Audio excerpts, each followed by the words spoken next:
we move away from Road America in Wisconsin to Central California and Laguna Seca. It's round 9 of 18 of the INDYCAR season, and it is around this 2.238 mile circuit. Time to join INDYCAR Radio to take you through this first free practice session.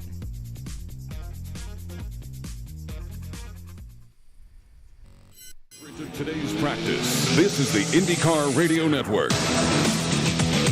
It is the 27th time the NTT INDYCAR Series has competed at historic Laguna Seca, the Firestone Grand Prix of Monterey. Again, the 27th such race. The first winner, Teo Fabi. He won the first INDYCAR Series race at WeatherTech Raceway Laguna Seca back in 1983. Scott Dixon is the defending race winner. The green flag flies as you join us as we get initial preparations underway again for the Firestone Grand Prix of Monterey, which is scheduled for Sunday, and the championship chase resumes. Let's first welcome in Michael Young on pit road. And Michael, an update on the conditions there at WeatherTech Raceway. Not a lot has changed as Kyle Kirkwood tried to launch out of his pit box, stall the engine, so they'll roll him back in. 60 degrees, the ambient temperature, so it's certainly a chilly start to the weekend here for not only the Indy Next by Firestone, but the NTT IndyCar Series. Track temperature up a couple of degrees, 121 degrees as we see most of the rest of the field make their way out. There goes Kyle Kirkwood, and we see Will Power, one of the few remaining cars here on pit lane, and Will, that's the sound of Will Power going by as he makes it out on the course right now. 11 turns and incredible elevation changes, and to speak to that, we welcome in Davey Hamilton. And Davey, it's got to be a wild ride when you take people around this 11-turn course with all the elevation changes here in the fastest seated sports, which you will do several times over the course of the weekend. Yeah, I can't wait to get on track here just momentarily and give this track another ride, because it is a fun one, Mark. As you just said, just the elevation change just in itself is so tremendous here, where you're going up that back hill or up that back straightaway, getting ready to go to that corkscrew. And Mark, when you get that corkscrew, a super hard left, you got to turn hard to get down to that left-hander, but you drop off like a cliff, and it just makes it a lot of fun. But there's so many areas of this track that are so technical and so fun. I don't want to age myself either, but back when I first came here, back a long time ago, this track, when you went into turn 1, 2, and 3, it was like an oval. It didn't have that inside portion of this course. It made like a huge oval with a corkscrew in it, which was pretty amazing, but super fast. But once they added this infield portion of the racetrack, turn 3, 4, 5, it really made it a lot of fun, and it makes it for a much better racetrack. Are you thankful for that Rahal straight, as it's called, between 6 and 7, because it gives you a little opportunity to prepare and kind of prepare yourself mentally as to how you're going to tackle that corkscrew? Well, yeah, that area is a lot of fun, but turn 5 and in between turn 5 and 6, man, it happens quick. And turn 6, you try to get these cars, they're going to be lifting there, but not much. They try to get through their wide open. It's kind of a little dip right there, really loads the car. And then that Rahal stretch, as you said, even though that shows a straightaway, there's no corners in it, there are some bends and turns. Once you get to turn 7, you got to turn to, stay to the left side, driver's left. Matter of fact, if you remember last year, Mark, they used that left side way over the curbing more than we've ever seen them do it before. And then get into that turn 8, that sharp left-hander coming down, as we talked about, dropping off a cliff into 8A, that right-hander. A lot of cars, we're going to see a lot of dirt, going up in the air, because that is a good opportunity to pass. Hard to get through there too wide, but we've seen them do it time and time again. But the key is you got to be on the throttle coming down off of turn 8 into turn 8A, so where that the rainy curve in turn 9, that you got to get through there fast to keep your momentum going. Nick Yoma joins us now, and Nick, I'm going to bring you into this conversation. Only makes sense to do so because of what he's done in the Indy Next over the past couple of years. Yet another driver piloting the sick machine for Errol McLaren this weekend. Yeah, I don't know, Mark, if you were a Days of Our Lives or One Life to Live, what type of soap opera that you choose, but that has kind of been the storyline around the 6 car, as young Nolan Siegel now all of a sudden is going to be the driver tabbed to drive that car for the rest of this season, and it appears into next year. Of course, David Malukas, who makes his IndyCar debut, at least for 2024 this weekend for Meyershank Racing, originally tabbed to take over that car from Felix Rosenquist. He gets hurt, breaks his wrist in a bicycling accident. So Errol McLaren kind of patchworks it together. We saw Callum Ilott drive that car. Then they released David Malukas, and announced that it would be Teo Porcher for the rest of the season. Even took him to Worldwide Technology Raceway to get him set on the ovals, and then all of a sudden, Mark, to the surprise of many this week, Porcher out of the 6 car, Nolan Siegel in. It has been a fascinating storyline to watch. Way too many drivers, if you're looking for stability, driving that 6 car, but what an opportunity for young Nolan Siegel. However, we've watched win races, contend for championships in Indy Next by Firestone over the last year and a half. He also does abort his Indy Next season. He will not drive for HMD for the rest of the year because the dream has come true. That young man's going to get an opportunity to join Arrow McLaren and drive for the rest of the season. Davey, you go back to the Indianapolis Motor Speedway, the Indy 500, in efforts to qualify for it. Davey, if you remember right, Tony Kanaan spent a lot of time with Nolan Siegel as he was attempting to qualify for the Indianapolis 500. Of course, it didn't come to fruition for him, but Davey, clearly he made quite an impression on Tony Kanaan and the rest of that Arrow McLaren race team. Yeah, we know that Nolan has a lot of talent, that he has a big future, no question about it, but he is a young kid. I mean, there's a lot of experience that needs to be had, and he has the right people behind him. He has a lot of great people keeping an eye on, knowing what it takes to be that, take it to the next level, and Nolan's going to be that guy. But I have to say, the Porcher, he's a great driver. I mean, he does a great job. I thought that he did an outstanding job, obviously, the short time that he was here in that car. And don't know all the, the ins and outs of what happened. Teams do change. But that 6 car has been musical chairs that we talked about. And, we wish Nolan, in Indy Next, we know that he was running for a championship and was in contention for a championship. And now these Indy opportunities came up. Pretty impressive. That 6 car, 16th in points, by the way, Davey, coming into this race weekend. And, Nick Yeoman, you and I talked about it before we went on. I mean, you got to feel a bit for Teo Porcher. I mean, the guy wins the F2 championship. Nothing materializes for him in Formula One. Comes over here as all in and wants to be here. And I think did all the right things and said all the right things. And it's just the harsh reality of the business side of motorsports. Yeah, I mean, I think Mark impressed a lot of people. In his very first race, he finishes 11th at Long Beach, was 10th on the streets at Detroit, didn't have a bad run at Road America. A slow pit stop kind of hurt him towards the end of the race and ended up with a 13th place position. But that's the important point is that young man seemed to be very gracious, was very excited to come over here at IndyCar racing. And I think we're all,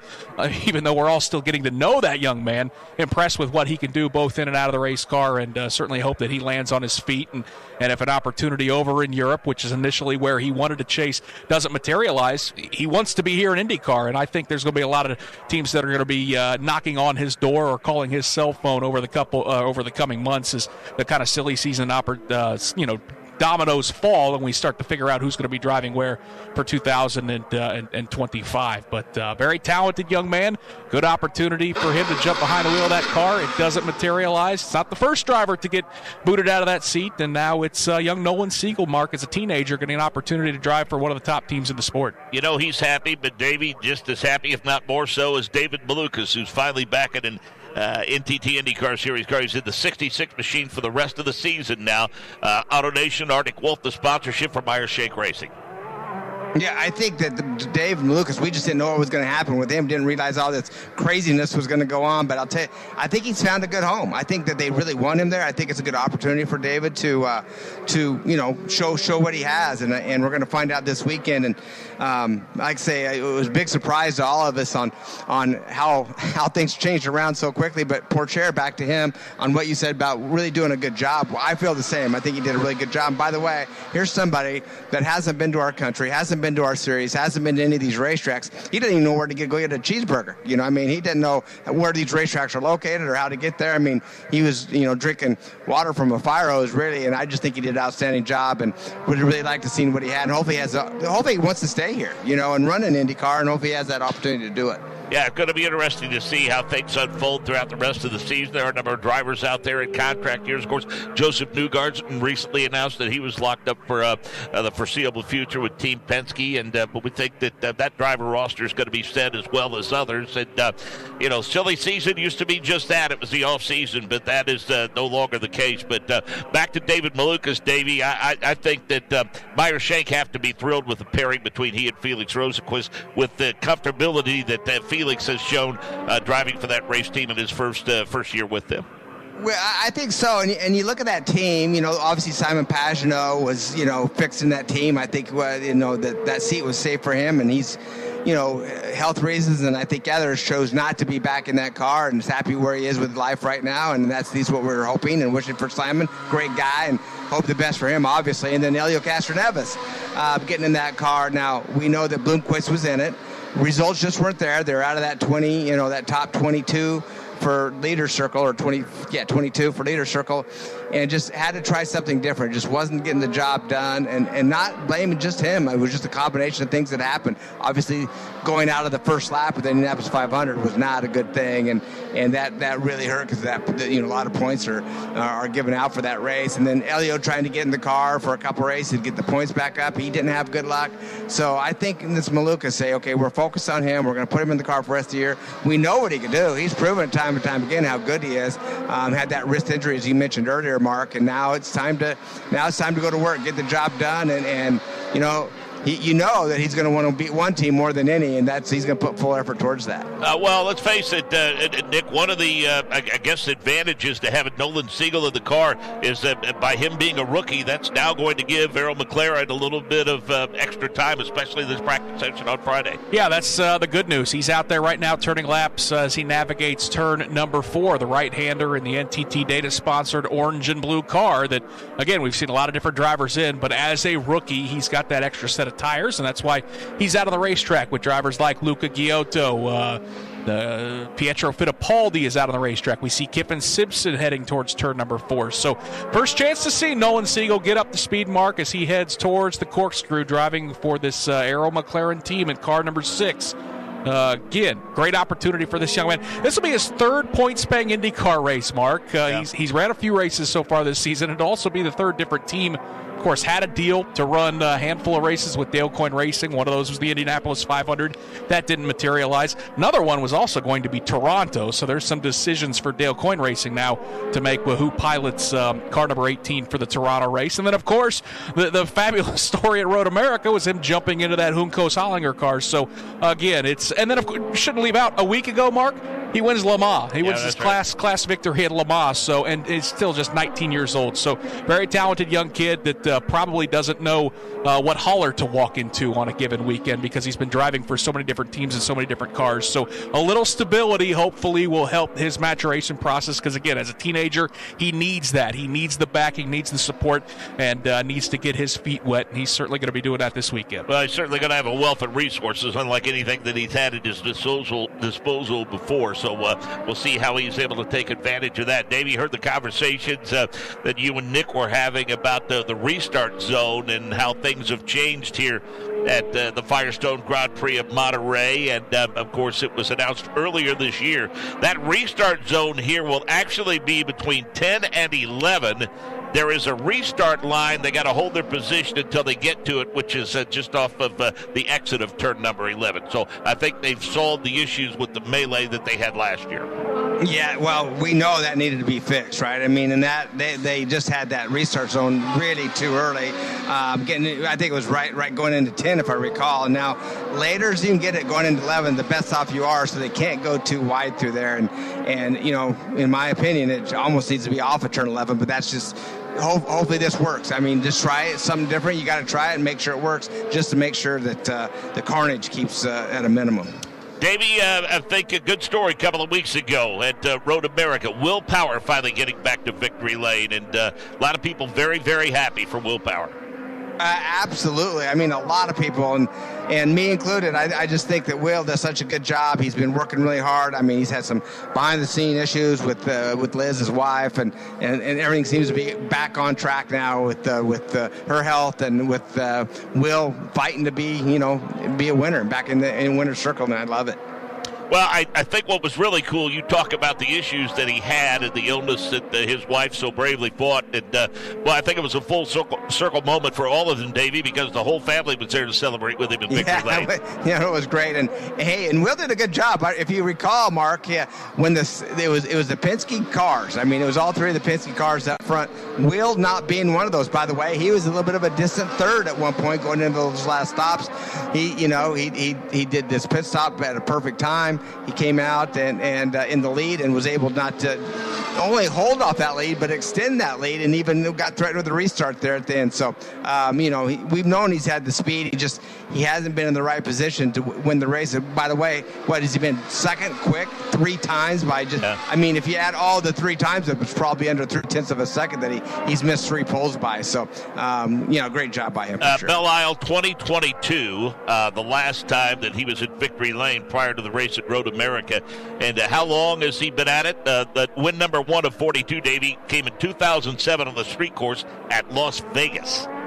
How about that? Yeah, pretty impressive. Wow, that is amazing. I tell you, I think that what this has done, it's fired him up even more yet, I think, okay? It's kind of like your first win. Once you know how to do it, man, they continue to seem to be able to rack them off, and they know how to go about it. It's like, this is almost like Will's first win again. He's okay, we can get the job done. We have the team. And by the way, his team seems to be always in the lead of the pit stop competition or the pit stop contest. Yeah. And when in time, and it seems like every time we read that, I think they're leading that right now in this year's challenge. Yeah, so he has the people behind him. Obviously, they have fast cars over there, Penske, and he's getting the job done. You talk about Scott Dixon and his ability to finish races in a points-paying position, Nick Yeoman, in 292 career starts.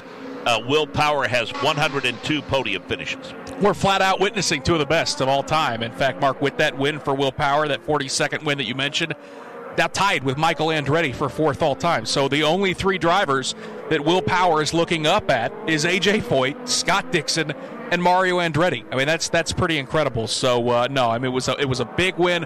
As you mentioned, a long time coming, nearly 2.5 years, but about 2 full years from that last win for Will Power, and certainly the consistency that he has figured out over the last several years in his career is why he won a championship a couple years ago. It's why he's now the points leader in IndyCar and has a chance to win another championship, and certainly to now be 4th all-time. Mighty impressive. Let's bring back in Michael Young on pit road. With Taylor Kyle getting ready to send his driver out, Marcus Armstrong starting to put in the earpieces and get himself suited up. No sense of urgency in this practice session, reason being? Yeah, we're just, the track here typically takes a little bit to develop, and we've only got 1 set of blacks and a short run on reds to end our run plan. So we've got enough time and not enough tires really, so we're just kind of making sure that we make the most of it. So that said, how do you make the most of it with that limited amount of opportunity to learn? Does it have to happen quickly with these tires falling off, obviously? Yeah, I think so, and we've got a good plan. I mean, the engineers work really, really hard in the weeks leading up to make sure that we have a good plan to come here to maximize the time and do it efficiently. So we've got a good plan. We'll get through it, and we'll be good. How's your driver? Is he set to get out there, and does he know kind of what he needs to accomplish, what boxes he needs to check? Yeah, sure he does. He's ready to go. All the pre-event work. He knows what we've got to do here.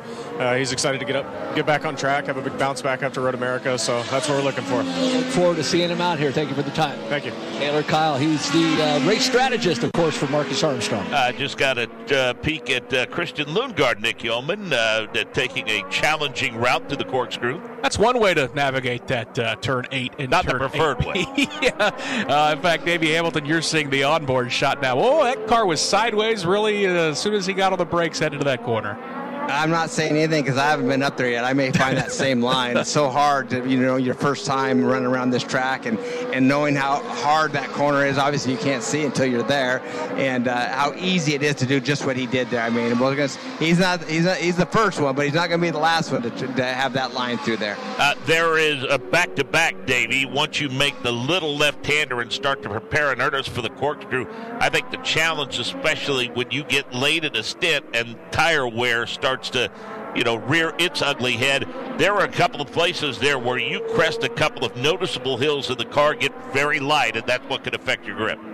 Yeah, then that's part of it. Exactly right. I mean, your car gets really, really light, and you have to kind of time it right because your car is freeloading up there, and sometimes you want to get back on that throttle to try to get a good run down towards turn 9, and you get a lot of wheel spin there. So, and then it gets on the limiter, and things can happen there. So it's a tricky area all the way around. As we watch right now, how about Graham Rahal? Let's mention that car, that Mobil 1 sponsorship of this gold and black car. It looks beautiful. First time that I recall, I've seen that on Graham's car with that Mobil 1 and those Mobil 1 colors. So pretty impressive. Graham coming here, he wants a win as well. They've been running pretty good. They've had speed, Lundgaard and him both, but Graham new colors for him this week for sure. And that's one of those Davies that we find in this series from time to time. The colors would pop even on a cloudy day, but the sunshine really dances off of it. Yeah, it really does. And we watch him go up that hill. We just talked about going to that corkscrew where drivers are way left in that turn 7 before they get to that turn 8 and 8A. And he just showed that again. I mean, their car is so far left. We used to not run that line, and just seems that somebody found it. It seems to be better, even though you're running over a lot of rumble strip, just to make a better angle and some more speed getting into that corkscrew. Michael Young. For Joseph Newgarden, mechanical issues, although it looks like they may have figured them out. They're putting the engine cowling back on. We'll see if we can't get an update on what the issue was, but it looks like Joseph Newgarden will be out momentarily. Well, we talked about sometimes a soap opera-like atmosphere in the paddock, Nick Yeoman, and one story we do want to touch upon, the 78 machine of Hunkos Holliger Racing. Augustin Canapino back in that car. Yeah, and that's ultimately good to see is we got one of those Hunkos cars around in turn number 6. That might actually be Canapino. So right on cue, looks like he had an off heading up towards the corkscrew. But I took what we're going to call a mental health break. Not racing at Road America. Brad Hollinger and Ricardo Hunkos felt like it'd be best for Augustin Canapino to sit that race out, get his head cleared, and ultimately back behind the wheel of that race car here at Laguna Seca. So that's good to see. We like Augustin. And Davey, that is dirt tracking personified through turns 6 and 7 for Canapino. He's back in. He may have had some issues mentally. That may change some things too. I have some fast area right there, getting off in that dirt, and he did a great job. Like I said, put the dirt track slide to it, got it back on track, kept it running, which was pretty impressive as well. Spun that car around and continued on up that hill, and he's made it down to the corkscrew now. But you're right. I mean, just talking about him being back in the car and all the controversy that went on there, and pretty wild what went on. There's a lot of behind-the-scenes things and that haven't been answered still, but it's good to see him. We've talked about him all year, Mark, on just how he's continued to impress. Let's go back to Michael Young. Yeah, just an update on Joseph Newgarden. An issue, a small issue, I was told, with the tailpipe. They have changed that out, and it is fixed. I would assume there was more to the story than that, but that's the official word from the Team Penske camp. In terms of numbers, we haven't given a lot up to this point because we haven't seen the full field yet. We have 11 of the entered cars, the 27 entered that have taken laps, and we're about at the 54-minute mark of this session, and the clock continues to wind. And normally we get to about the 45-minute mark, and that's when we start to see the rest of the field, all the Andretti cars and others start to come out onto the course. Linus Lundqvist is currently the fastest. He's at a 69.222, and then Ray Hall and Lundgaard, and then Rasmussen, and then Kiffin Simpson, Fittipaldi, Santino, Ferrucci. Fittipaldi, 6th fastest, all of those in the 69s. And then we go to the minute 10s for Ferrucci, Siegel, Canapino, Malukas, VK, and Sting Ray Robb. How's the grip level here at this racetrack, Davey? I know it's been around a while. Yeah, no, I think the grip level is actually pretty darn good. I mean, I think it's consistent. This track, it's been a while since it's been paved. We've seen another car going off course just a little bit. Malukas, that was throwing a little dirt up in the air, but got to gather back up. But the grip level is, I think, really good for a racetrack. You don't want it too good to where everybody can do it and just stay on the bottom. I think it's that grip level where you could run several different lines, especially down like in turns 2, where it's very wide and a good passing zone. So I think it's safe for everybody. These cooler conditions. Obviously, track is cool right now. The air's heavy, so a lot of downforce. So I think it's ideal conditions. Davey, you know all about championship chases. You've been in plenty of them over the years, and we're in danger now of this becoming a 3-horse race. Will Power leads with 236 points. Alex Below is 5 points back. Scott Dixon at 235. Pato Award, he and Scott McLaughlin, I think, both need good weekends. Award at 184. McLaughlin and Kirkwood actually tied with 179. They are tied for the 5th position. Colton Herta currently 7th. Joseph Newgarden has slipped to 8th. He's at 169 points. Then Rossi and Rosenquist inside the top 10. And I think all in all, in order to gain off-season momentum, you want to be somewhere inside the top 10 in points. But certainly Power, Pillow, and Dixon, they've been the most consistent, so it makes sense that they currently find themselves at the top of the battle for the championship. Yeah, and Mark, that is a good point. Very good point on how that championship's laying out right now. And I do agree. I think it's a situation to where those three have an advantage right now. But don't count out, like Pato O'Ward. He's 52 back. There's still a lot of races left. We know he loves the ovals. Scott McLaughlin, the same, 57 back. You get one of these drivers, Kirkwood, Colton Herta in 7th and 60 back. You get one of them get on a roll. How about Newgarden even? That's 67 back, but we know what he could do on the ovals and how many wins he has on those, and we have a lot of them coming up at the end of the season. Red flag out for David Malukas, Nick Yeoman. Yeah, that's down in the Andretti hairpin, down in turn number 2. He was hauling the mail down to that corner, looped it around, kept it out of the gravel to driver's right, but unfortunately killed the engine. So that's going to bring out the red flag. The AMR safety crew is there. Again, no damage. It was a pretty harmless spin for David Malukas, but not what the rest of these drivers wanted to see as they headed on the racetrack to turn some more laps here in practice. Everybody's now going to have to come back to pit lane as the AMR safety team can safely turn David Malukas' Arctic Wolf Honda for Meyershank Racing back around, and they can get him refired. Let's go to pit road, Michael Young. Yeah, with Ricardo Juncos, whose driver Augustin Canapino back in the cockpit of the car.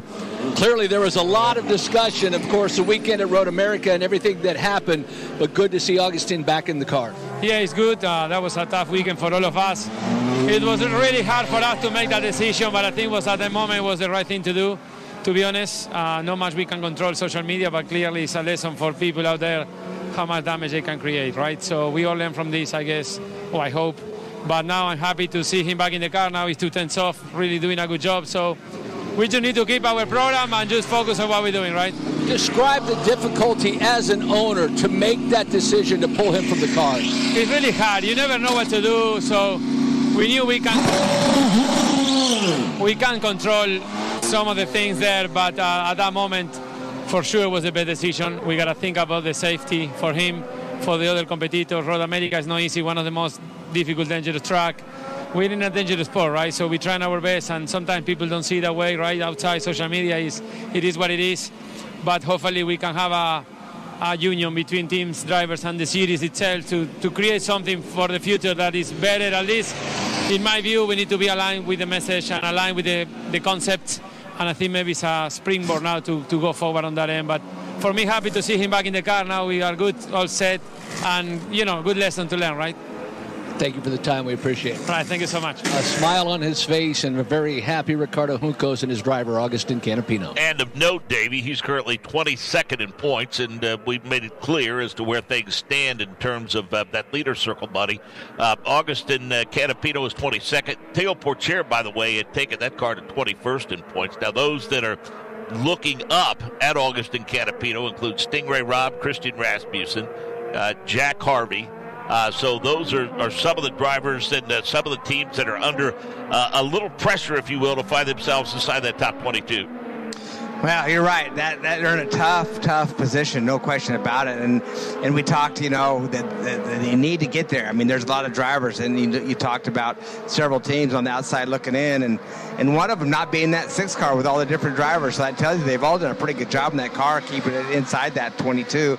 But that is key, and that's what everybody's shooting for right now. So we'll see what happens. We'll see if they could all get it together, and hopefully they can keep the driver. Hopefully drivers stay in the car for the rest of the session. We look right now as Graham Rahal on top of the chart. So we talk about Lundqvist in second, Canapino.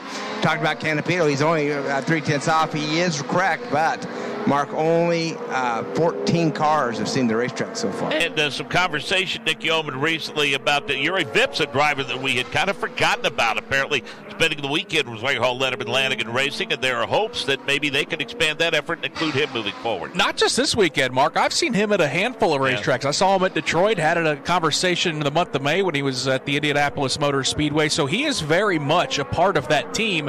And right now, I think Bobby Rahal's just trying to find a spot where to fit him in. Obviously, they're loaded up with 3 full-time cars with Fittipaldi, Rahal, and Christian Lundgaard. And that's a team that over the last several years has kind of just been a 2-car operation. So they expand to 3. They've got a 4th driver, and there are some rumors going around that here in the second half of the season, we may see Yuri Vips. He got an opportunity to drive right here at WeatherTech Raceway, Laguna Seca, a year ago to make his IndyCar debut. Another one of those talented drivers, Mark, who showed a lot of promise, impressed a lot of people over in Europe. But again, just 20 open seats in Formula One. Many of them are accounted for and will be for many, many years. So for some of those young drivers like Yuri Vips, like Teo Porcher, they see IndyCar as a great opportunity to come over here, make a living, and compete at an incredibly high level of motorsports. So, yeah, likable young man. And as I mentioned, he's been floating around the paddock, and I wouldn't be surprised at all if we see him in a race car before the end of the season. 45 minutes remaining in this session. McLaughlin, Grosjean, Award, Armstrong, Rosenqvist, Ericsson, Harvey, and Alexander Rossi have now joined the fray and are participating in this practice session. We check back in with Michael Young. 46 minutes remaining in the session, Michael.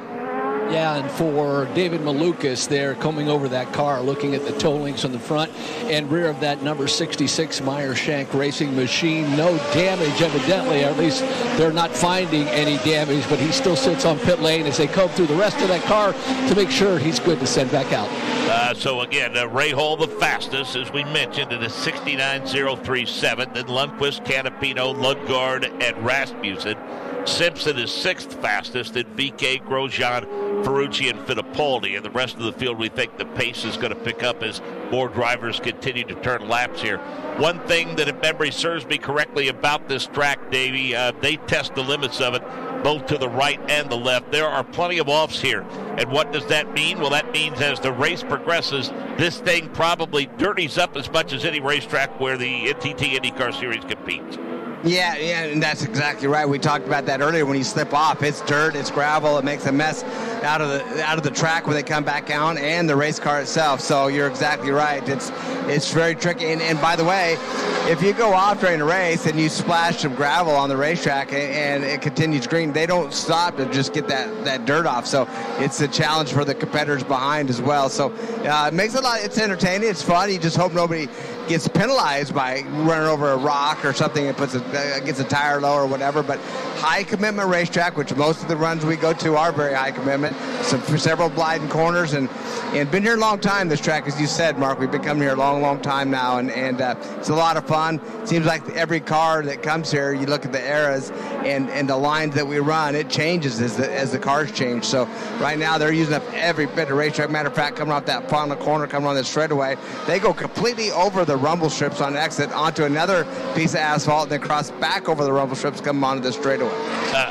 The front straight, 2,450 feet in length. The back straight, 2,180 feet. Those are bad fast. We'll talk more about that and other elements of this racetrack after we check in with Michael Young.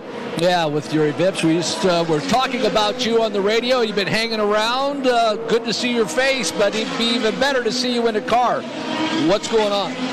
Yeah, well, we're working on it. I'm definitely pushing the team, and I know they want me in the car as well. It's just about putting all the pieces together, right?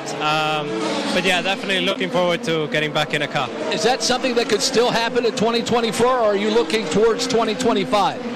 Well, 2025, I'm really pushing for a full-time seat, but I think there might be a possibility of a race this year as well. So how have you been keeping yourself busy now that you're not running here at the NTT IndyCar Series? So I do a lot of the simulator work on the background for the team to try and develop the car. We did a lot over the winter, especially for the Indy 500, and yeah, it seems to be paying off. You know, the car's been really good this year, so yeah. Obviously, you'll miss not only running here, but in Portland later on here in this 2024 campaign. Any chance we'll see you in a car before the season's over? Will Rahal Letterman-Lanigan run a fourth, or is this all going to be for 2025? I think there's still a chance to do maybe a race or two this year, but yeah, again, you know, the team's trying to, but we just need to see logistically and if it makes sense, you know. We'll keep our fingers crossed for you. Thank you for the time. Yeah, absolutely. Thank you. It's Yuri Vips, guys. Rahal continues P1, then Lundqvist, Canapino, Grosjean, and Lundgaard the top five. McLaughlin's pedaling up to sixth, Award seventh, Rasmussen eighth. Now Marcus Armstrong slots in at P3. VK is 10th fastest, then Simpson, Ferrucci, Fittipaldi, Malukas, and Rossi.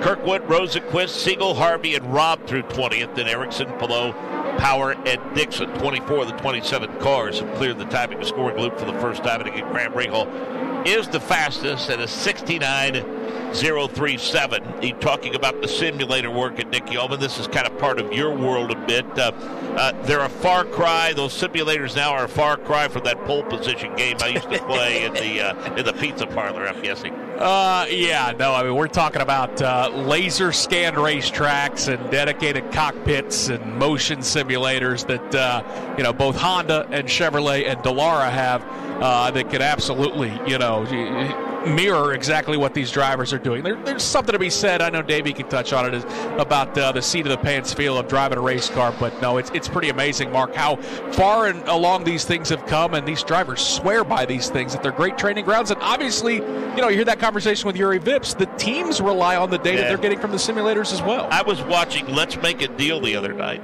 and one of them was a prize. It was behind door number 2, I think. Retail value over $16,000. Yeah, that's impressive. Yeah. And, it was a racing simulator. That's a little out of my budget, I'll be honest with you. Yeah, for sure. That's a little out of most people's budget. But, our good friend Chad Frankenfield, what they do with that community, various forms of racing. And, this is legit. Michael Young, you can join in this conversation. Your son is a part of a number of leagues when it comes to simulator racing. Yeah, I don't know if any of the teams will want his techniques through some of the twists and turns of racetracks, but it is amazing. And as he gets into that world and enjoys that world so very, very much, it's fun to watch not only the development of these racetracks, but how realistic they are. That you can actually sit and watch these races happen online, and at times you think you're actually watching a real race. It is amazing, and to watch the feedback. I've actually sat and watched him actually drive the car in that simulator. He does not have a $16,000 simulator. Dad doesn't even have $16,000 to get him a simulator. But that said, it is amazing just to watch the input and how realistic it is and what we see here at the NTT IndyCar Series. It is amazing to watch the development and the use of this technology to actually put towards the racing craft. A little peek at some camera work back in the paddock, and Nick Yeoman, we said 25 of the 27 cars have made an appearance. It looks like there might be an issue with the 51 of Luca Giotto. Yeah, I don't know if that's one of the turbochargers they got off the car, and Luca Giotto's machine for Dale Quinn Racing certainly sits back in the paddock, and it's got a host of crew members that are looking over that race car, and that's some valuable track time, Davey Hamilton, that he's going to miss out on. And for a guy that, again, doesn't have a lot of experience, really any experience racing over here in the United States, that is a tough break for that 51 car. Yeah, it sure is. All the track time you can get anywhere we go. We had a little over an hour in this session, but that's still not enough. A lot of these drivers want to be here for the entire day and continue to practice. But that is that. You're right, Nick. Turbocharger off that car. We've seen that or heard the Penske car may had an cracked exhaust pipe.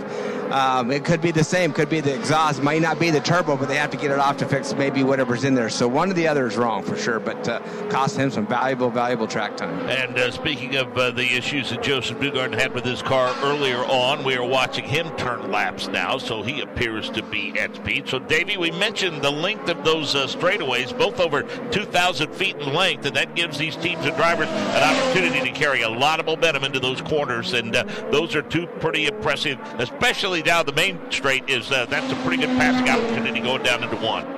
Yeah, they go by fast too, Mark. They really do. They seem long, but they go by quick because down into, the one going down into actually turn 2, there's a corner in turn 1 that's part of the straightaway that's somewhat blind. It's easy flat out, obviously, but they're not easy. They're a little bit tricky to get through these, but they're the key point. You got to get down those quick to make it the rest be fast on the rest of this racetrack, Mark. So right now we got Alex Palou in P1. If you recall, a few years ago, he absolutely dominated this place, and right now it seems that he's not dominating by any stretch, but it shows him on top of the speed chart. And another characteristic of this racetrack, Davey, is in that Andretti hairpin, which is down there in turn number 2. That is also the exit to the pit lane, and much like we saw at Road America, that could figure prominently if we get pit stops under green flag conditions. Yeah, one of the longest pit lanes I think we have, and it's not just about the pit lane, Mark, it's the out. Once you get out of pit lane, and you're going down through to come back onto the racetrack, you stay beside the straightaway for quite a while. Then you take you're on the hairpin as well, but a much tighter one on that warm-up lane, getting ready to merge on the track in between turns 2 and 3. And you're right, we've seen a lot of incidences coming off. A lot of cars on track, they may be too wide, and then you're trying to merge in with them going down into that turn 3. Not easy. So it's an important part of that this racetrack. And by the way, it's only one car wide. You can't pass on it. You can't slip a tire wrong. We've seen several several cars overshoot that hairpin on the warm-up lane, go across the dirt onto the racetrack, which that's a no-no as well. So you have to make sure that you get that right every time as well. Well, we obviously hairpins are awfully challenging no matter where they are, and the corkscrew, the challenges of that is well documented. But you continue to believe that if you're not careful, turn 5 could create plenty of problems for these teams and drivers.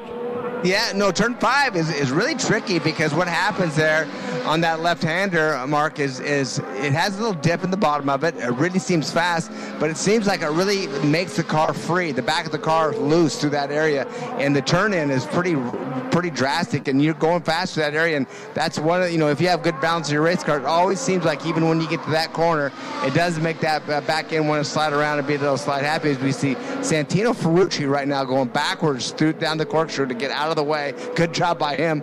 He spins it around. Looks like he's getting ready to make a movie. That was pretty good. I don't know if you've seen that on camera, but we did. We were watching it. By Ferrucci going backwards down off the corkscrew. He obviously spun around. And then he got it going pretty good speed backwards. He flung the car around, got on the brakes, swung that front end around, fired it back up, and now he's pulling back in pit lane. I mean, really, who else? Who else would you expect to see that from? Right. I mean, he does. I love it. He brings a lot of excitement to this series on and off the racetrack. We've seen exactly what he did. Got in that curbing coming down the hill, and it just popped the back of that car around. And he knows that that's a blind corner. He knows there's going to be people coming down that corkscrew that will not be able to see him. So he did a great job, spun 180 degrees, and just let that thing, like I say, roll backwards to get out of the way and not stop there just in case somebody was to come. Well, Nick Yeoman, as we mentioned, we previewed it when we were at Road America. Teams made a 50, 60-mile jaunt to the south and had a pretty impressive couple of days of testing out the new hybrid, which is going to be unveiled very, very soon. That took place at the Milwaukee Mile. Yeah, and a lot of valuable data gathered in that test session with just about every team. I don't think the Ganassi team was there because I think they were going over to Le Mans, and at least most of their drivers were, and I think Hunkos-Hollinger. Yeah, was the other team that didn't get out there. But everybody else got an opportunity to test this hybrid system that's going to debut at Mid-Ohio in a couple weeks, and it's something like, 120 extra horsepower with the rechargeability of this system. I've watched our good friend Marshall Pruitt's done some really good videos with the folks from Honda kind of explaining these hybrid systems, because it's certainly new technology to morons like you and me, no offense, but learning about this system, Mark, and how it recharges under braking when you're not on the throttle, and how it stores the energy, and then the drivers can then kind of pick and choose how they deploy that extra energy. And again, 100 extra horsepower in a lot of these road courses, and certainly on the ovals. It's going to be fascinating to see this roll out and see which teams get it right, and between Honda and Chevrolet, who has the best system here early on. The deployment only available through a latching button, similar to the existing push-to-pass system. Limits will be set on a per-lap basis, but 120 more horsepower. Davey, you were there in the two-seater as part of the promotion publicity for that two-day test at Milwaukee. Your thoughts and impressions, and some of the opinions of the drivers and teams after that test. Yeah, first we'll start with, hey, how about this? We're back in Milwaukee for a doubleheader and to boot. So another, difficult oval. I think it's one that has a lot of history with IndyCar. We've seen a lot of great racing on that track. I think it's going to happen again. Track is a bit bumpy. It's they have a new strip of asphalt on the very first lane around the track, but it seems like we don't really use that. We're above that more, trying to avoid some bumps. Pit lanes all been newly repaved, so great for the pit stops. That's something that really was needed.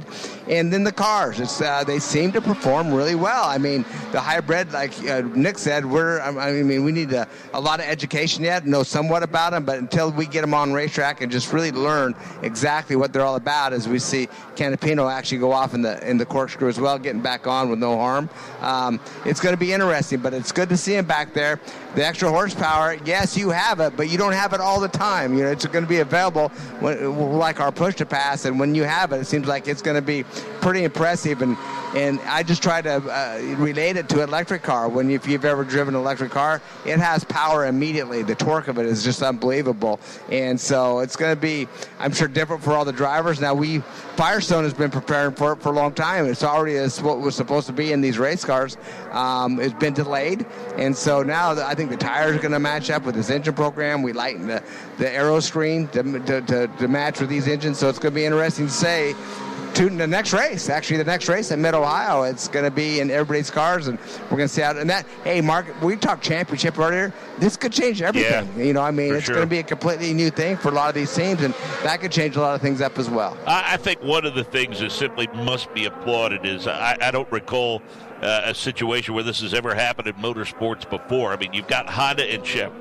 Healthy competition every year for Indy 500 wins and series championships. And Davey, this was the first of its kind collaboration between these two entities. I mean, Honda and Chevy worked hand in hand with the NTT IndyCar Series, and their engineers and team principals, they all worked together to develop this hybrid. That's a cool story. Yeah. Cool part of the story.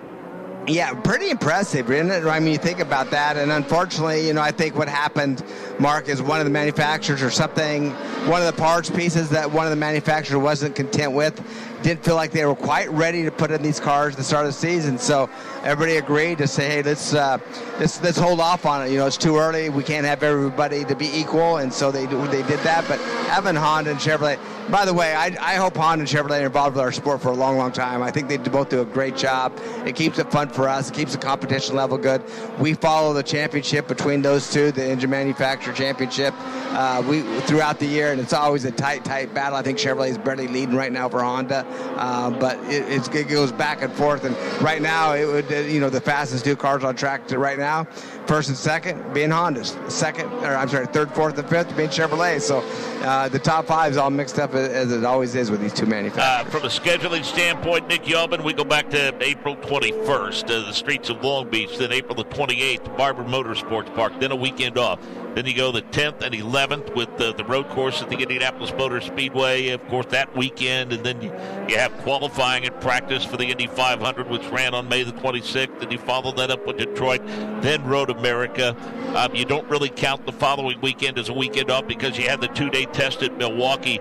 It's this period coming up, I think, after WeatherTech Raceway at Laguna Seca, that things really start rolling again. I mean, July is incredibly busy for these race teams. Yeah, obviously a couple weeks off on the front end and back end of this race weekend that I think those teams really, really needed. And well, if you thought the schedule was tight and compact this year, wait till next year. Good news, Mark. All those racetracks you just mentioned, all of them back next year, as the schedule was released as a part of that news story with Fox taking over the television broadcast starting next year. But you're right, we're going to really start to put together this championship picture and really get after it. And I think the cool thing is we transition, Mark, from the more road and street circuit element of the schedule, and we really hit it hard with some ovals at the end of the season, which I know a lot of race fans have been clamoring for. And the ovals add, I think, a little bit of improbability, a lot of question marks, because you can throw away a day on an oval, I think, a heck of a lot easier than, say, at a road course where you've got a runoff area. You screw up at an oval, you can end your day pretty quickly. So it's going to leave this championship race, I think, very much up in the air. Well, all of you that have clamored for more ovals need to show up. I mean, that's all there is to it, because the championship is going to be decided in the NTT IndyCar Series on ovals with the doubleheader at Milwaukee and the race at Nashville. And by the way, there was an announcement recently. And Davey, you're not surprised by this. Scott Borchetta's they've already announced that Daughtry will perform, and other acts are lined up. And they're going to have concerts throughout the course of the weekend at Nashville Super Speedway. And I know a lot of people disappointed he won't be on the streets of downtown Nashville, but I think Scott Borchetta and his group that he's put together going to do everything that they can to end that season with a bang at Nashville Super Speedway, a place that you and I are looking forward to going back to. No question about it. I'm definitely looking forward to it. And Mark Borchetta and his team already doing an outstanding job. And by the way, he bought out the team that ran it before. I mean, the promotional group that ran it before is no longer. Mark is now the one that's taken that group over. And it was almost impossible to make it work downtown. Nashville, being the stadium is being torn down and rebuilt, and that's where we used to pit and park our Indy cars. So I'm happy to see it on the oval. Mark, he's a race guy through and through. He loves IndyCar. he's put his money out there and his experience to make sure this is a proper event. And who better to get concerts lined up and to promote a race and a racer and a concert or a music guy. So excited. I'm happy that he's doing this, and we're definitely excited to get there to finish the season off. I don't want it to hurry. I don't want the season to end too quick. That's right. But it will be. It's going to happen there. Kyle Kirkwood continues to show some pace as we reach the midway point of the season and work toward the second half. Nick Yeoman been pretty strong of late. He currently finds himself P2. Yeah, and into the top five, as you mentioned earlier, tied with Scott McLaughlin, fifth in points. So quietly, Kyle Kirkwood is having a very efficient season, and really over the last three races, really starting to put it together. Seventh in the Indianapolis 500, a quiet seventh place finish after ending up on his head a year ago. And in the last 2 weeks, he's been in the top five, fourth at Detroit and fifth in Road America. So I don't think we can necessarily count Kyle Kirkwood out in the championship as he comes in this weekend 57 points back of Will Power. That might be a lot to overcome, as good as Power, Pillow, and Dixon, the guys that Kirkwood is chasing. But Mark, if he continues to string together good weekends and has pace like he has right now, sitting P2 behind Alex Pillow, I think Kyle Kirkwood is not a guy that we can count out in the championship. Well, weekend got off to a rough start at Road America for sure for Romain Grosjean. We see him currently third quick, but Nick, a good rebound for Romain Grosjean, and an efficient day for him on race day as he came home with his with just his second top 10 of the season. Yeah, as we see, Pato O'Ward is off in turn number 5, Mark. He just spun it around on that orange and black Chevrolet and backed it towards the tire barriers. We'll see if he can get that car refired as it sits right now for the driver from Mexico. But to your point, hopefully this is a sign of things to come for Romain Grosjean. Obviously, that organization needs it badly after all this controversy surrounding the Canapino thing and all the social media stuff. But for Romain Grosjean, a very quiet and efficient, nice run at Road America in 7th. And Mark, he's backing it up right now in this practice session at a racetrack where he's had some strong runs, sitting third quick right now behind Pillow and Kirkwood. I kind of thought that momentum might have been on his side a bit. He had an 8th place finish at Barber Motorsports Park, and then finished 12th at Barber and 10th on the road course at the Indianapolis Motor Speedway, but then struggles back-to-back, and 19th place finish for the 500 and finished 23rd at Detroit, of course, and then followed it up with that 7th place finish at Road America. We'll tell you the full field right now, 26 of the 27 cars. The only one we've not seen is the 51 of Luca Giotto, as we saw a few moments ago, that team working feverishly to hopefully get Luca out on the track with now less than 25 minutes to go in this session. Alex Pillow is the fastest at 68.566. Kyle Kirkwood is second quick. Romain Grosjean is third. Renus VK is up to fourth. Scott McLaughlin, fifth fastest. Colton Herta, sixth. Erickson, seventh. Newgarden, eighth. Rossi is ninth. O'Ward is 10th. Rosenquist, 11th. Armstrong is 12th. Rahal is 13th. Lundquist is 14th. Canapino is 15th. 16th. Dixon, 17th. Lodegaard, 18th. Rasmussen, 19th. Simpson, 20th. Harvey, 21st. Ferrucci. 22nd fastest is Will Power, then Stingray Robb 23rd, 24th Pietro Fittipaldi, David Malukas 25th, and Nolan Siegel 26th. So, Nick, those two guys that try to get settled into their new race cars with their new teams currently find themselves 25th and 26th. I think it's a perfect illustration that even though Meyer Shank Racing and Arrow McLaren are two pretty solid teams in this sport, you can't just jump in week one behind the wheel of a new race car and think that you're going to immediately be faster than some of these teams that maybe aren't the top teams in the sport, but their drivers have the rhythm going as we've got a half season under their belts. So, yeah, to see Malukas 25th, Siegel 26th, I'm sure that'll change as they get up to speed. Siegel's two teammates right now, Rossi and O'Ward, are 9th and 10th. We should mention Pato O'Ward did get that car restarted with help from the AMR safety crew, and he's headed back to pit lane. And then for Malukas, his teammate Rosenquist has been pretty efficient in 11th. So for those drivers, it's going to take a little time, not just driving those race cars, Mark, but gelling with the team and the engineers and getting the proper feedback to make sure that they can make the necessary changes to make those cars faster. That's going to take some time, and I don't think we're surprised at all to see Malukas and Siegel struggle for speed right now. Davey Hamilton, we talk each and every weekend about Colton Herta. We wonder when he's going to get hot and reel off 2 or 3 wins in a row. He started the season with a string of top 10s to the Indianapolis Grand Prix. Went into the month of May as the points leader, in fact, but then was 23rd of the 500, 19th at Detroit. had a lot of work to do after starting on the front row at Road America, and the crew did a great job in terms of the pit stops and the pit strategy, and a solid rebound for him after a couple of disappointing finishes. I know that he really wasn't all that happy with sixth, but also understands that at least it keeps him legitimately in contention for a championship, that sixth-place finish. Yeah, at that point, right? I mean, he was going to that race to win it. There's no question about that. And we thought that opportunity was definitely going to be there. But him being able to come back to sixth was pretty darn good. I mean, that strategy got put together just at the right time. It worked for him. We talked about it when that incident happened right off the bat, that the right strategy could get him, could be a benefit for him. And it really was. So to come, that far back. So we know he can be fast here. This could be a good rebound, get him in victory lane here. It could be something to put him back. He's been all over like a yo-yo in the points championship, and made some good moves, made some bad moves this year, but we know the speed is there for sure. Nick Yeoman, back to that discussion about the schedule. We already have the schedule for 2025.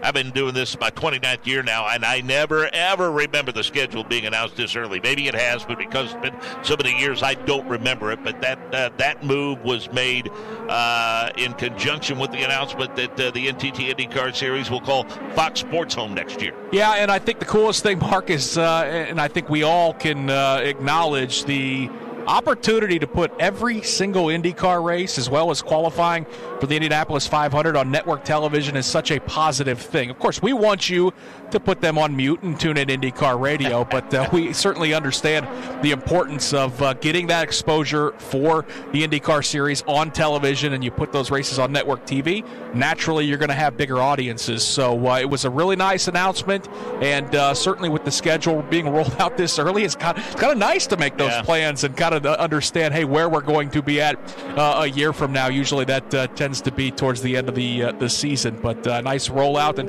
like I said, I think the most positive thing, Mark, obviously the elements of the more exposure for Indy Next. They're going to get some television time, having all those network races, but I think the biggest thing is no races on the 24 schedule are going to fall off for 24. We're going to go back to all those racetracks, and I think that bit of stability is healthy for the series. Yeah, and it's an early end of the season, earlier than normal, wrapping up at the end of August, and I think we understand the monster that is in the fall. That it's not just pro football, but it's college football. It's baseball. It's the start of the NBA season. I mean, that is probably the busiest time of the year for professional sports. And there's a lot of, of course, NASCAR and other forms of motorsports all vie. And so, not to say that you can't get in there and get your hands dirty and compete, but I just think this condensed schedule makes sense. And there's already some conversations about the fact that there might be some events in the quote-unquote off-season to keep people busy. Yeah, I think you and I are kind of in agreement there that ending the season early is okay, but where we see some gaps is in the beginning of the season and maybe some off-season, some opportunities to go racing internationally. That's certainly not foreign territory for the IndyCar Series. So there are certainly, I think, some opportunities, Mark, in January, February, March, April, where there's some gaps in the schedule where hopefully in the coming future we can find some opportunities to add some events. But I'm with you. I think ending the season right at the end of August is certainly big in terms of not going head-to-head with football. I understand. Hey, there's some folks that don't give a rip about football, that the only sport they care about is motor racing, and they'd love that to continue on as long as possible. And obviously, we know that it's going to create some challenging situations and some decisions to make for these teams in terms of how they staff their crews throughout the course of the year. But I'm with you. I think the front end of the schedule is always, in my opinion, where if we're going to add some races, bolster some things, I'd like to see it in the early months. Well, the good news is for the series you cover that you anchor, Indy Next by Firestone, good news for them in 2025. Yeah, I mean, most of their races are going to be on Fox Sports 1, it appears. So that's, an avenue.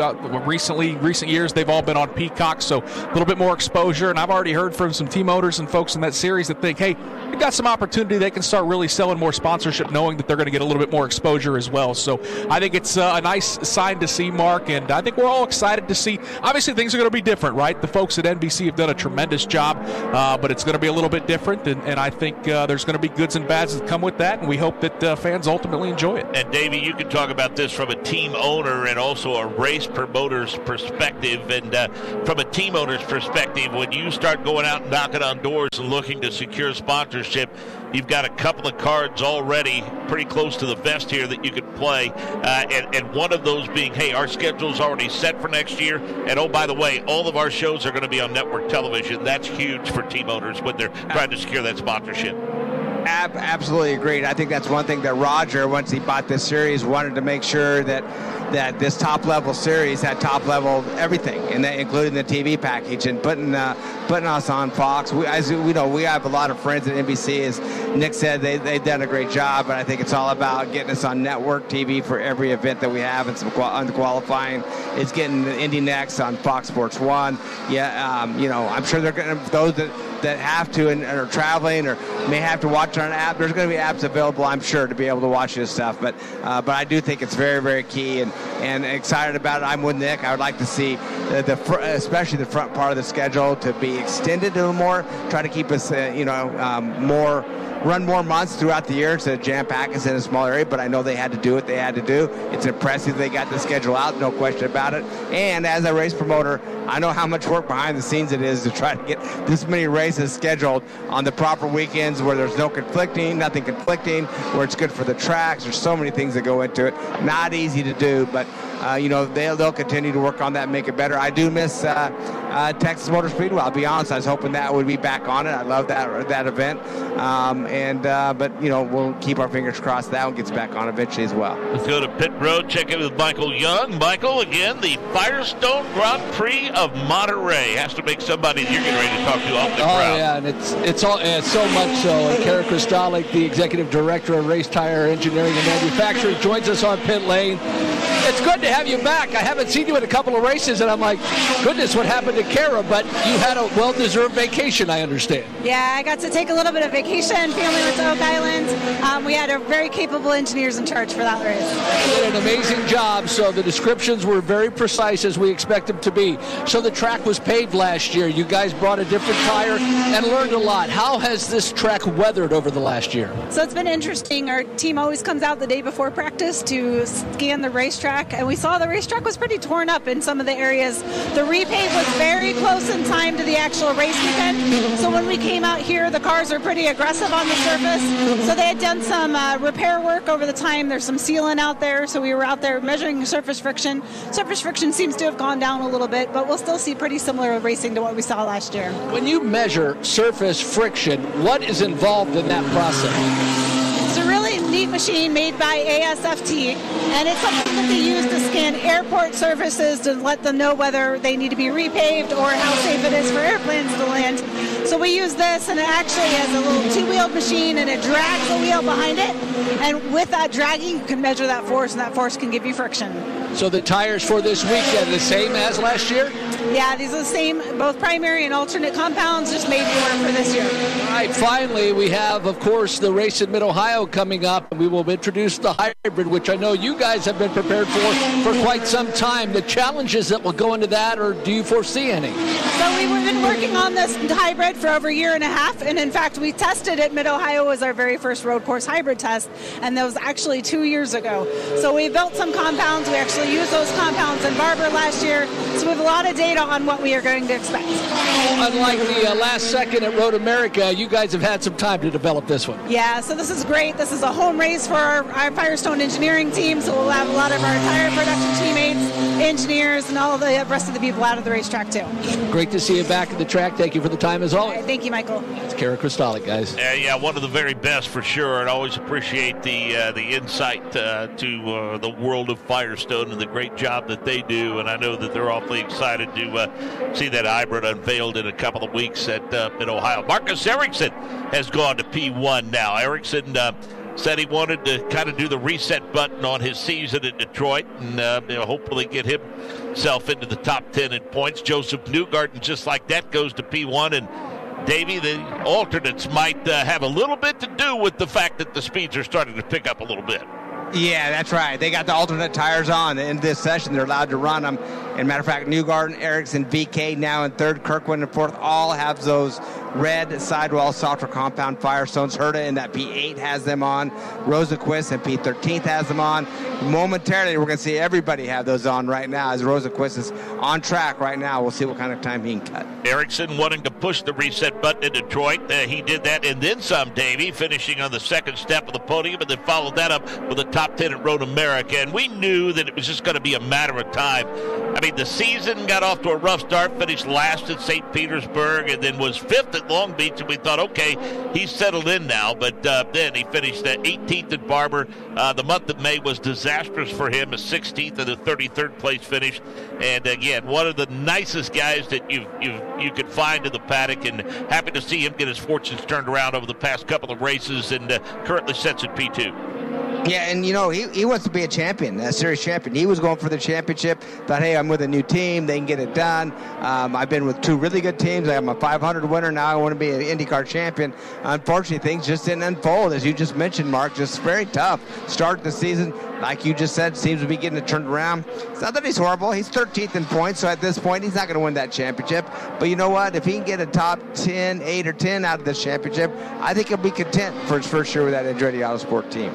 Nicky's led 22 races in his 87 starts. He only has 10 DNFs. That's how consistent he is. And of those 87 starts, 53 top 10s and 18 top 5 finishes to go along with 11 podiums. Yeah, he's very much a driver who, again, hasn't spent a ton of time in IndyCar, spent the majority of his early years chasing a career in Formula One and racing in Formula One, then came over to IndyCar and has had a fair amount of success. I think you could call it that. He won an Indianapolis 500, but he is a very consistent driver, does not beat himself, usually takes what the car gives him. And I think I heard him at Detroit, Mark, pretty much describe his second half of the season as 2024 2.0. He wants to put, in that Andretti Global group, the first handful of races and really the disastrous month of May behind them and really focus on building towards 2025. And as you mentioned, so far the results starting to come around, and I wouldn't be surprised at all if we see him back on a few more podiums before the end of the season. Under 11 minutes remaining in the session, starting to get into double digits, Michael Young, in terms of the drivers that have switched to the alternates. The fastest so far, Joseph Newgarden at 67.881. I would imagine we'll see even quicker lap times dropping, at least as far as the times go, as we see the machine of Scott McLaughlin. He has switched over to those reds. Also, Alexander Rossi, he just took off on course, and one of the quick drivers of this entire session, and we know he's bad fast here, Alex Palou just switched to the reds as well. So we see the speeds continue to climb, and Palou needs to switch to the reds, Davey. He was at the top of timing of scoring, and he is currently 9th quick, but we expect that to go up. Yeah, they'll go up. There's no question about it. As you said, Pato Ward just jumped in that 3rd spot. Hurt is up there in 5th now, and they're starting to find some speed. How about Power in that 7th spot? Palou, he's not on those yet, or if he put them on, he just did. We're watching the 51 car has made it out on track, if I recall. I think they just went by, and so finally getting some laps there. We're watching onboard of Will Power with the red sidewalls on, currently P7. Davey, we really thought that maybe the fortunes were turning around a bit for Alexander Rossi. He was 8th at the GP at the Indianapolis Motor Speedway. Then he finished 4th in the 500. Followed that up with a top 5 at Detroit. But then 18th place finish at Road America. And again, it's been since 2022 at the second race on the road course at the Indianapolis Motor Speedway. It's a long time since Alexander Rossi's been in victory lane. Yeah, I was a little surprised because all the gossip and we're talking, the driver, swaps and what teams are going to do, and the silly season's already started. I didn't realize that he wasn't under contract already for next year, but it had his name as one of the ones. Is Rossi going to stay at McLaren? A lot of drivers have been through there. A lot of drivers have signed that team and never even drove for him yet, and the contract's already voided, I think. But a little surprising there. He would love to have a win and get, show that he's a contender and he wants to stay in this series and he wants to stay with that team. So you're right. I mean, he needs to fight hard to get back. It took him a long time to get that victory, and he got one, and now he doesn't want to hold out on just that one victory. It's been a long time. Finds himself 13th right now. He does have the red softer compound tires on. We're on board with Fittipaldi. How about him just jumping up to P3 right now with that run he just did? Well, Davey, I know that it's the kind of pressure that any driver would love to have, but let's face it, it certainly puts you under the microscope, and it heightens the expectations when you have the kind of success that Alexander Rossi had in his first appearance at the Indianapolis Motor Speedway when he wins the 100th 500. That creates some pretty perhaps unrealistic expectations in terms of his career. And you look at it, he's still picked up 8 wins in his career, and he's got 29 top 3s and almost 50 top 5s. I mean, he's no slouch, that's for darn sure. No, that's right. And like I say, I mean, almost did a mic drop there at the 500. He could have just said, okay, I came here, won my first Indy 500, won, and I'm done. I'm moving on. But he stayed, wanted to continue on, and finds out wins aren't that easy. As you watch Graham Rahal in turn 4 get off course, was able to control that car, not get the wall, got it back on track, actually, kept on going. But Rossi, like I say, he wants to win. He's doing everything he can to win. He's got a great team. He's got great teammates. We know he can get the job done. It's just not easy to do it in this series. We've had an opportunity to take a look at Graham Rahal. We saw the replay, but now we're riding around with him. And Davey, boy, it's a great perspective. And again, my favorite shot is that one right over the top of the driver's helmet inside the cockpit of that race car. And there is no question, you hit the nail on the head. That little kink, if you will, that is turn number 1, that you absolutely can't see anything until you crest that hill. No, you cannot see anything. You can't see the brake markers where you need to be on the racetrack. You get used to it. You get the feel, and I know where you need to be, but it is not easy. And that is a great shot. It's probably the best because it shows several things. It shows, number 1, speed. You can really see the speed that these cars have, and we're inside with Rossi right now. And just the feedback of that steering wheel and how sharp you have to turn, and the bumps and the curbs and the shifting lights. There's so many things to see from that angle that driver's, you're really in the driver's seat, and that's like you said, Mark, that's the best view you can get. Well, he looks like that he's got the car set up pretty well. Although we say that in the hairpin, it does wrestle him just a little bit upon entry. But by and large, the steering input seems to be cooperating with Alexander Rossi. It's a pretty tough portion of the racetrack. Yeah, and by the way, that last time by, he shot up to that P5, so gained a lot of spot. When I looked up, he was 15th that lap, put him P5 right behind his teammate, Pato O'Ward. So obviously those cars are pretty good. You're right, when he went down there into turn 2, a big understeer. The front end washed out on that race car. We'll see if he can improve that lap. That has him at P5 right now, but took a little extra time to get down there through turn 2. I'm curious, Davey, when you crest that hill and you start to enter that hairpin, I mean, that's such an erratic movement for the car, and you're going downhill, and we talked about the fact that there are 2 little crests there that you have to tackle before you get into that hairpin. I mean, what does that, I mean, we're familiar with the drivers and you guys describing what the G-forces, how those feel when you're going through the turns on ovals and things of that nature, but what does that feel like internally in the cockpit when you're going through that course to the course and going downhill through that course here? Well, first of all, when you come over that, I'm going to tell you what it feels like going into turn 2 as well. When you go over that blind area and you're going into, you come over that crest and you see a hairpin down there, very hard. It's hard to talk yourself into going about 180 mile an hour down there. You got to get on those brakes and get the car turned to the right. And same thing with that hairpin. You're going fast going into that hairpin. You don't want to overshoot it by any stretch. We've seen that happen a few times. But again, it's just right, going over that curbing and not making a mistake. We've seen mistakes going into that corner, and we see what happens. We've seen cars upside down. We've seen them off in the gravel traps. Not a good area, and that is you can gain or lose a lot of time in both those corners, Mark. Let's go back to pit road. Michael Young. Yeah, with Calvin Fu, of course, from HRC. And Calvin, we were talking about the development of this hybrid system, and it's almost here, just a couple of weeks away at Mid-Ohio. What can fans expect from it? Oh, I think it's going to be a really interesting application for hybrids. I think the way IndyCar is doing it is very different from any other series. It's very much going to be in the driver's hands. So there's going to be 60 extra horsepower, but then how they regen and recharge it from the braking and how they deploy it is very much going to be how do the teams and the drivers want to apply it. So I think it's going to be much more driver forward, right? I think in the other series, it's kind of invisible. You don't know when things are happening, and the teams want to keep it that way because it's a secret. But I think with IndyCar, it's going to be very open. You're going to be able to see them regen, see them applying it, and then it's going to really put a lot more focus on how the driver is going to use the systems, and the drivers that can handle the complexity will slowly move to the front. So it's an actual on steering wheel application, the actual button, or how will they enable it? Who knows, right? Because it could be done by there could be a button for regen, a button for applying it, but there also could be a clutch pedal. As you pull it, it regens more.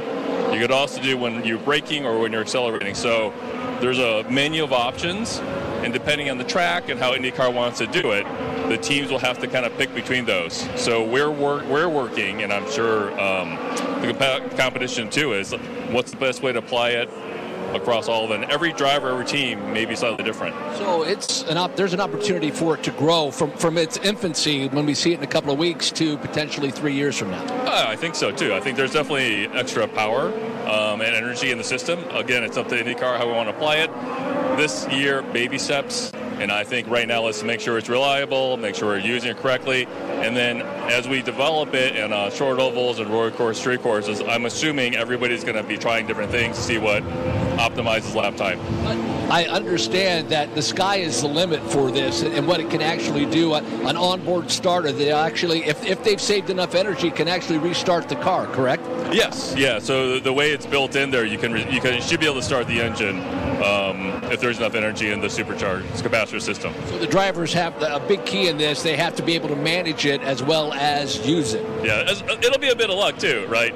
If you happen to spin and stall and you're down on power, that's kind of the way it is. But hopefully, there'll be a lot less yellows, It'll be exciting. And in any case, we look forward to it in a couple of weeks. Of course, the introduction at Mid-Ohio. We appreciate your time as always. Is there a place where fans can go to get more or learn more about this? Yeah, so Honda has created, with Marshall Pruitt, has created a YouTube series.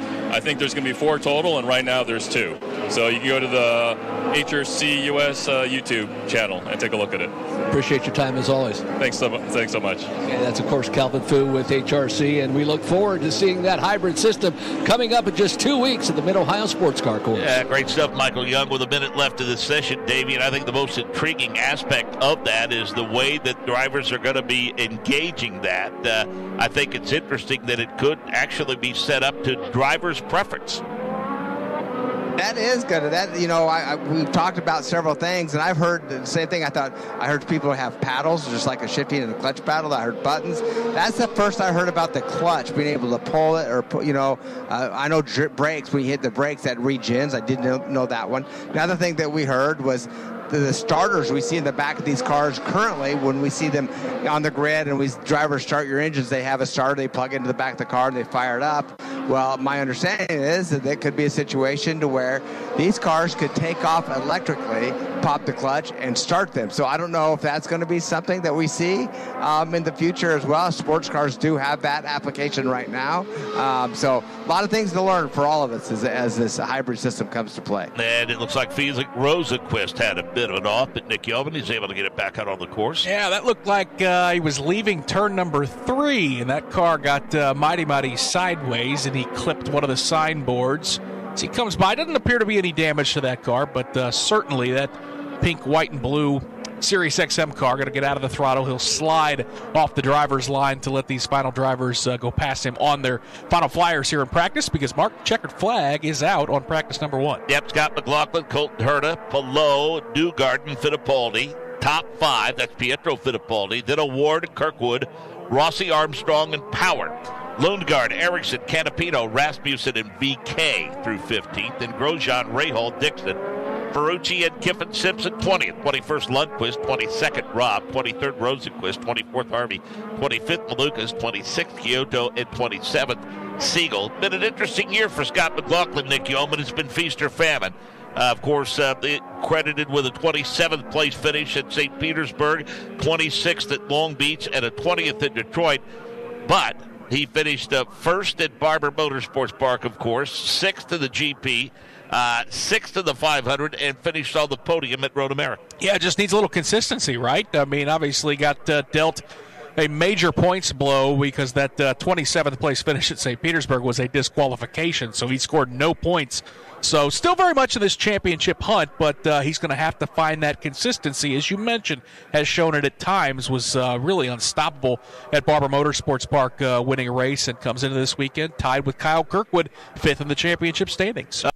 Yeah, absolutely as well. Hello, everyone. Hope you enjoyed that session, you can join us for free practice 2 tomorrow at 6 p.m. British Summer Time, 1 p.m. Eastern Time, and 10 a.m. Pacific Time, the local time of Laguna Seca. And for qualifying at 10:15 tomorrow night, British Summer Time, 5:15 Eastern, 2:15 Pacific. Here is how tomorrow's broadcasting day looks like. You can join us for the sprint race for Formula 3 at 9:30.